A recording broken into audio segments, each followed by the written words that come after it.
Skyward.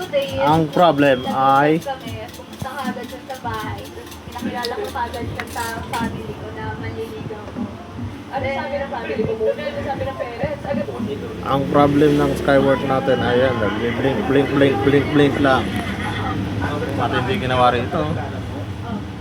Tinanong ka na agad, magulang Ang ginamit niyang power supply. Ang sira yan. Galing na to sa iba, ginagawa sa iba. Ayusin natin yan. Try natin ibalik. Okay na siya. Ang ginawa natin, nagpalit tayo ng power. Ito yung dati niya. Magulo.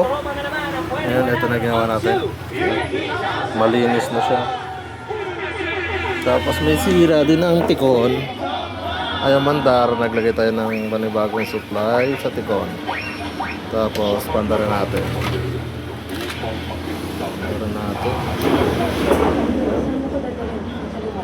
Dati nagbe-blink siya eh. Yun o. Pandar. Yan, pandar na siya.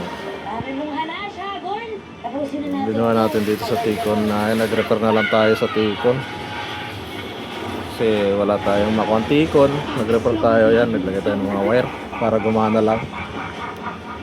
Okay na siya. Nagana na siya. Yan o.